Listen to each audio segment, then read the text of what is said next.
Fl-ewwel 7 xhur ta' din is-sena id-deficit ta' pajjiżna naqas b'74 miljun euro. Fl-aħħar ta' Lulju id-deficit kien ta' 259 miljun euro, inqas minn dak irreġistrat fl-istess perjodu s-sena l-oħra meta id-deficit kien ta' 333 miljun euro.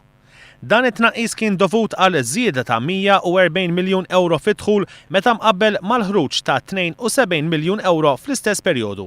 L-Uffiċċju Nazzjonali tal-Istatistika qal li bejn Jannar u Lulju ta' din is-sena id-dħul tal-Gvern kien ta' 1500 miljun euro, żieda ta' 10.5% fuq l-istess perjodu s-sena l-oħra.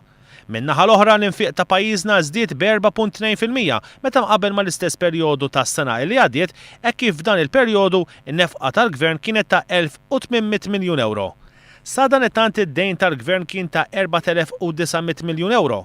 L-NSO qal ukoll illi fl-ewwel 7 xhur ta' din is-sena l-ammont ta' muniti tal-euro illi ħareġ it-Teżor żdied b'5 miljun euro.